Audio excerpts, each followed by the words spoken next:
존 칼빈 기독교 강요 1권 5장 저희들이 나가고 있었습니다. 5장의 제목은 하나님에 관한 지식은 천지창조와 지속적인 통치에 의해 빛을 낸다. 초반부에 저희들이 천지창조에 대해서 함께 나갔었고 후반부에서는 이제 하나님께서 사람들의 인생을 섭리하시는 그 통치 속에서 하나님이 어떤 분이시다라는 것을 우리가 안다, 알 수 있다라는 내용을 다루고 있었습니다. 그리고 오늘 이제 9번 챕터 9 보시면은 우리는 하나님에 관해서 생각하려고 머리를 짜낼 것이 아니라 하나님의 사역을 보고 명상해야 된다라는 주제를 다루고 있습니다. 하나님이 어떠한 분이신지를 사람들이 아무리 머리를 짜내서 고안을 해내도 그것이 틀릴 수밖에 없기 때문에 하나님께서 이미 하신 그 사역들을 보고 하나님을 명상해야 된다, 생각해야 된다, 그러한 내용입니다. 억지로 하나님에 대한 생각을 사람들이 짜내는 것은 옳지 않다, 그런 내용을 다루고 있습니다. 작은 1번 보시겠습니다. 우리는 하나님의 위엄에 대한 증거를 찾기 위해 장황하고 힘든 증명이 필요 없다는 것을 안다. 왜냐하면 무작위로 뽑은 예들만 보더라도 하나님의 위엄은 눈으로 볼 수 있고 손으로 만질 수 있을 정도로 명백하고 분명하게 나타나 있기 때문이다. 성경에서는 하나님께서 이러하시기 때문에 분명히 계신 것이다 라고 증명하지 않습니다. 성경에서는 하나님께서 무엇을 하셨다, 하나님께서 이러한 분이시다 라고 바로 말씀하시지, 하나님께서 이러한 일들을 하셨기 때문에 하나님이 계시다, 그러니까 한번 생각해봐라, 이런 식으로 증명하지 않습니다. 그 이유는 하나님께서 하신 일들이 너무나 명백하기 때문에 해, 달, 별을 보아도, 우리 자신의 몸을 보아도 하나님의 창조 능력이 나타나 있기 때문입니다.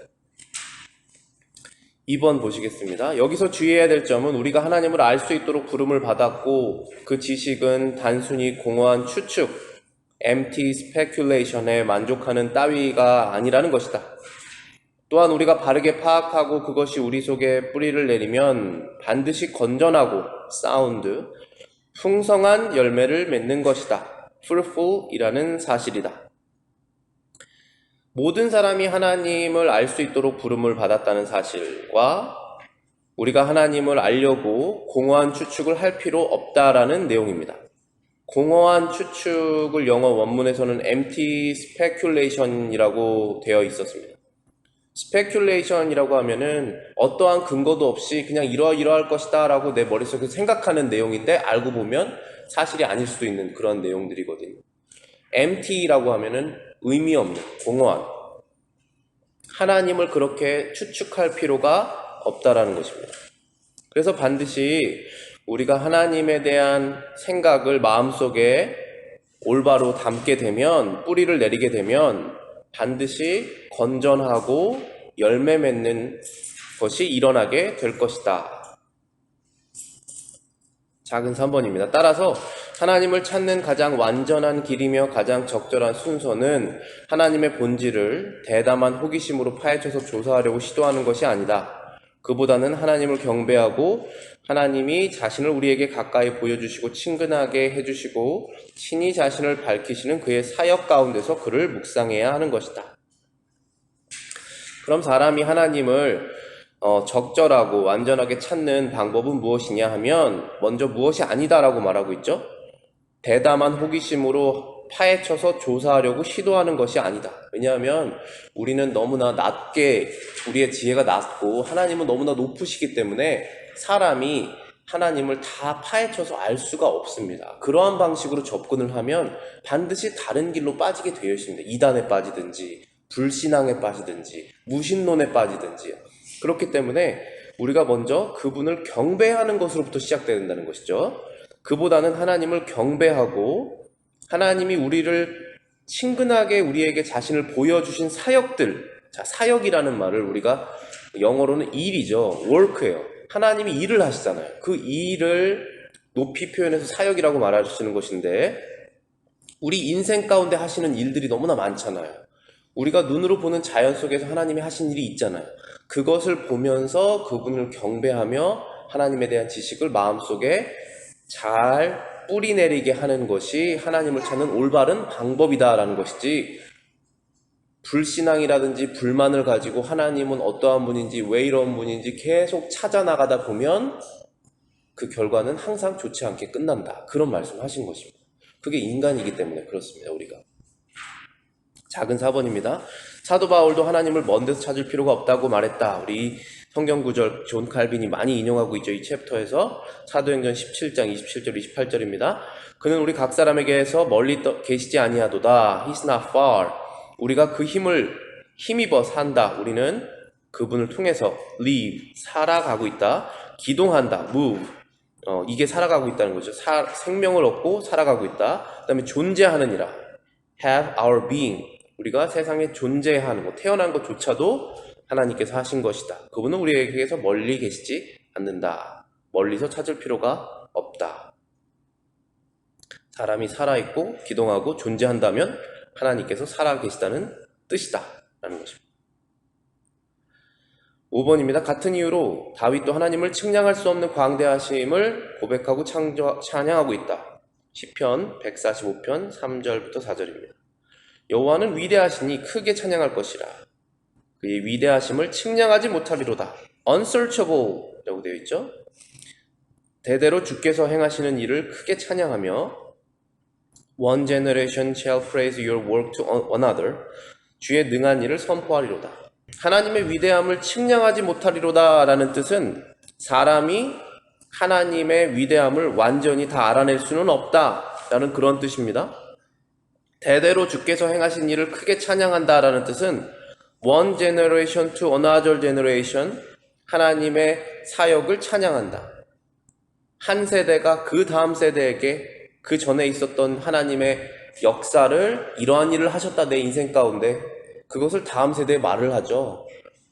아담의 자손들도 그렇게 다 하나님께서 창조하신 것을 알았잖아요. 에덴 동산이 있었다는 것도 알았잖아요. 그렇죠? 그 전 세대가 말을 해줘야 됩니다. 그렇게 찬양하고 있다라고 다윗이 고백하고 있습니다. 6번입니다. 그러므로 우리도 하나님에 대한 이 특별한 탐구를 추구할 때 우리의 지성이 경이로움에 깊이 빠져야 함과 동시에 깊이 감동되어야 하는 것이다. 자, 이 두 가지를 겸해서 해야 된다는 것입니다. 하나님에 대해서 알고자 할 때 지성, 우리의 머리로 그분을 탐구하고 경이로움에 깊이 빠져야 함과 동시에 우리의 마음도 깊이 감동이 되어야 된다라는 것입니다. Stir us deeply. 우리의 마음을 휘젓는다. 감동이 된다. 뜨거운 마음이 일어난다. 그런 뜻이죠. 그래서 감동이 없는 지식만 가지고 하나님을 찾게 되면 다른 길로 빠지게 되어 있습니다. 또 지식이 없이 감동만 빠지게 되면 또 다른 길로 빠지게 되어 있습니다. 그래서 그 두 가지가 결합되어야지 된다. 그런데 감동이 없이, 감사와 경배가 없이 지식을 탐구하고자 하는 사람이 이 당시에는 많이 있었다는 것입니다. 근데 지금은 오히려 그런 사람도 없어요. 지금은 오히려 하나님이 어떠한 분이신지 알고 싶지도 않은 무신론적인 세계로 가고 있잖아요. 그렇지만 우리가 탐구하고자 하는 마음이 어떤 사람 마음이 생긴다면 이 두 가지가 반드시 있어야 한다라는 것입니다. 근데 이 존 칼빈이 설명하는 뉘앙스를 제가 읽다 보면은 지성과 감동 중에 어떤 것이 더 중요하냐라고 했을 때 둘 다 중요한 것은 반드시 사실이지만은 감동이 더 중요하다라는 포인트로 뉘앙스로 말하고 있는 것 같아요. 하나님에 대한 감사와 감동이 없는 상태에서 하나님을 알고자 하면 하나님의 잘못된 점이 없으시잖아요. 그것을 발견하고자 하는 마음이 더 커버리게 되거든요. 그래서 반드시 감사하는 마음이 먼저가 돼야 되는 것이다 라는 뉘앙스로 말하고 있는 것 같아요. 7번입니다. 어거스틴이 가르친 대로 우리들은 하나님의 위대하심에 압도되어 하나님을 파악할 수 없으므로 하나님의 역사를 잘 살펴보아야 한다. 그러면 우리는 하나님의 자비에 대해 다시 소생될 것이다. 교부 어거스틴이 이제 한 말이 하나님의 위대하심에 압도되어서 하나님을 파악할 수 없다 했고, 그의 역사를 잘 살펴보아야 한다. 그러면 하나님의 자비에 대해서 다시 소생될 것이다. 이런 말을 했는데 이걸 어떻게 쉽게 이해할 수 있냐면은 이렇습니다. 하나님의 실체가 너무나 커서 우리가 하나님의 앞에 가면 그분의 실체에 압도돼서 고개를 땅에 숙일 수밖에 없어요. 그렇죠? 그런데 만약에 하나님이 사람이시라면 땅에 그림자가 있을 거 아니겠습니까? 그래서 그 그림자를 보고 아, 하나님은 이러한 분이시구나 라고 사람이 알 수 있게 된다. 그래서 그 알게 되는 것을 통해서 내가 죽지 않고 다시 살아나게 된다. 그런 표현으로 저는 이해를 합니다. 그래서 예를 들면은 구약에서 하나님을 직접 보는 사람은 다 죽는다고 다 얘기를 해요. 선지자들도 그런 표현을 많이 썼거든요. 그래서 하나님께서 나타나실 때 항상 구름을 통해서 자신을 가려주시잖아요. 그러니까 우리는 너무나 작고 하나님은 광대하신데 광대한 하나님이 우리랑 같이 있고 싶으시니까 가까이 가면 우리가 죽는 거예요. 너무나 작고 죄인이기 때문에. 그래서 하나의 가림막을 가지시고 나타나신다는 것입니다. 그래서 그것이 성막에서는 구름일 수도 있고 지성소로 들어가는 커튼일 수도 있고 그리고 하나님을 우리가 직접 만날 수 없으니까 예수님께서 사람의 몸을 입으시고 오시는 예수님을 통해서 그분이 하나님이시지만 하나님을 보여주시는 그렇게 우리가 이해할 수가 있게 되는 것이죠. 하나님의 위대함에 압도되어 파악할 수 없기 때문에 하나님의 역사를 통해서 구분을 알 수 있다. 뒤쪽 가보실게요. 10번입니다. 하나님에 대한 지식의 목적은 무엇인가? 작은 1번입니다. 이와 같은 지식은 우리 안에 하나님의 경배가 일어나게 하고 다음 생에 대한 소망을 일깨우고 고무할 것이다. 하나님에 대한 지식을 사람이 알게 되면 그 결과 어떠한 일이 일어나게 되냐 하면 하나님에 대한 경배가 먼저 일어나고 그 다음에는 소망이 생긴다는 것입니다. 그 소망이 어떠한 소망이냐 하면은 the hope of the future life, 미래의 삶, 생명의 소망이라는 것이죠. 그것을 일깨우고 고무한다. 일깨운다는 것은 마치 자고 있는데 깨어서 사람이 일어난 것처럼 이미 있는데 그것을 모르는 것처럼 살다가 다시 경각심을 갖고 그것을 기억한다는 것이죠. 하나님에 대한 지식이 내 마음속에 가득 차 있을 때 여기의 삶이 끝이 아니구나 라는 소망을 갖게 된다는 것입니다. 그리고 동시에 하나님에 대한 경배가 일어나게 된다는 것이죠. 그것이 하나님에 대한 목적이에요. 지식의 목적이. 두 번째입니다. 왜냐하면 하나님께서 그의 자비하심과 엄하심을 보여주시는 예들은 시작에 불과하고 불완전한 것임을 알기 때문이다. 따라서 우리는 의심 없이 이 예들이 보다 큰 것에 대한 전조에 지나지 않으며 그것의 완전히 드러남은 내세로 미루어졌다는 것을 생각해야만 한다. 내세라는 말은 another life죠. 다음 생에 무신론자들은 믿지는 않지만 사람이 죽은 다음에 영원히 사라지지 않는다는 것이죠. 영혼은 죽지 않습니다. 몸도 예수님 안에서 죽지 않게 되지만 내세로 미뤄졌다는 것을 기억한다는 것입니다. 근데 무엇이 미뤄졌냐 하면 하나님께서 그의 자비하심과 엄하심을 보여주시는 것들, 즉 상과 심판이에요. 아주 쉽게 생각하면 자비하신 것은 상입니다. 그리고 엄하신 것은 심판이에요. 근데 지금 이 땅에서도 하나님의 상과 심판이 있는데 그것이 이 땅에서는 완전하지가 않아요. 완전히 드러나지가 않습니다. 그래서 그것들을 보면은 분명히 상 주시고 심판하시는 분이 계시는구나. 그런데 여기에서 보면 그게 완전하진 않구나. 그러니까 이것은 이 세상에서 일어나는 상과 심판은 전조다. 전조라는 것은 전주곡처럼 예고편 같은 것이다. 그렇지만 마지막에는 완전히 드러나는구나. 그 상과 심판이 라는 것을 알게 된다는 것입니다. 3번입니다. 어거스틴은 유명한 말을 했다. 즉 만일 지금 모든 죄가 공개적으로 징벌을 받게 된다면 최후 심판을 위해 남겨놓을 죄가 하나도 없을 것이다. 그러나 또한 지금 하나님께서 아무런 죄도 공개적으로 벌하시지 않는다면 사람들이 하나님의 섭리가 없다고 생각할 것이다. 예수 그리스도 안에서 믿는 사람들도 죄를 짓잖아요. 그러면 우리는 훈계를 받죠. 그건 벌이 아니에요. 징벌이 아닙니다. 믿지 않는 사람들 안에서 하나님께서 심판을 하시죠. 그 심판을 하실 때 그 심판이 하나도 빠짐없이 죄 하나 질 때마다 바로바로 심판이 있다면은 마지막에 최종 심판할 게 없다라는 것이죠.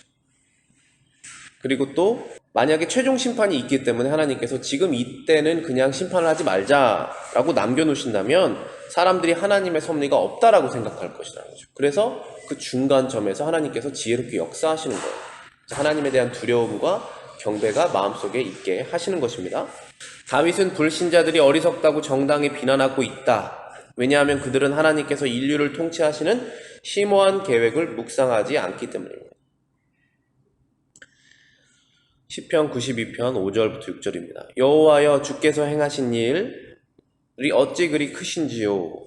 주의 생각이 매우 깊으시니이다. 어리석은 자도 알지 못하며 무지한 자도 이를 깨닫지 못하나이다. 주께서 행하신 일, Your works라고 제가 영어 성경을 써놨습니다. 제가 자꾸 이렇게 영어 성경을 일이라고 하는 단어를 work이라고 자꾸 번역을 해놓는 이유가, 당연히 일은 work인데 사람들이 쉽게 그냥 지나가는 부분이 무엇이냐면, 하나님께서 보이시지 않으니까 일을 어떻게 하시는지를 잘 와닿지가 않는 거예요. 근데 우리는 열심히 무슨 일을 하잖아요. 아침부터 잘 때까지. 근데 그거보다 훨씬 더 크시는 일을 하나님께서 계속 하고 계시다는 거를 우리가 있습니다. 그래서 그거를 제가 자꾸 강조를 하는 거예요. 사역이든 일이든 그의 섭리든 다 하나님께서 직접적으로 일을 하시는 것입니다. 그의 일이 너무나 크죠. 그리고 그분의 생각이 매우 깊으십니다. 우리는 일을 했다가 나중에 허무하게 끝나는 결과도 있잖아요. 그런데 하나님은 그러지 않으세요. 그래서 깊은 생각으로 자신의 일을 하신다. 그런데 그것을 어리석은 자는 모른다라는 것입니다. A senseless man does not know. 생각이 없는 사람입니다. 그것을 모른다. 무지한 자도 이를 깨닫지 못한다. Nor does a fool understand this. fool이라는 것은 어리석은 사람이죠. 지능이 낮다는 뜻이 아니에요. 어리석다라는 거예요. 지혜롭지 못하다. 5번입니다. 선지자 하박국은 모든 사람은 하나님 위에 경배하는 모든 것들을 버리고 하나님을 잠잠히 경배하라고 말했다. 하박국 1장 20절입니다. 오직 여호와는 그 성전에 계시니 온 땅은 그 앞에서 잠잠할지니라 하시니라. 우리가 신앙이 성숙할수록 사람의 성격이 그렇게 금방 바뀌지는 않지만 그런 것 같아요. 이 하박국이 말씀하시는 말씀이 정말 진리인 게, 하나님 앞에서 잠잠하라는 것은 아무 일도 하지 말고 그냥 아무런 계획도 없이 있으라는 뜻이 아니에요. 그런 것이 아니라 어떠한 일이 일어나든 그것은 하나님께서 하셨다라는 생각으로 잠잠히 나의 소명을 계속한다는 뜻이죠.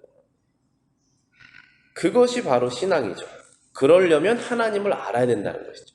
하나님을 올바로 감사와 올바른 지식으로 내 마음속에 그 하나님에 대한 생각이 가득 차 있을 때 우리는 그분을 경배하며 다가올 내세에서 우리가 받을 상과 하나님의 심판이 이 땅에서 이루어진 것이 마지막에는 완전히 정의롭게 이루어지겠구나, 그러한 큰 상과 무서운 정의가 동시에 이루어지는 것을 기대하면서 살 수 있다라는 것입니다.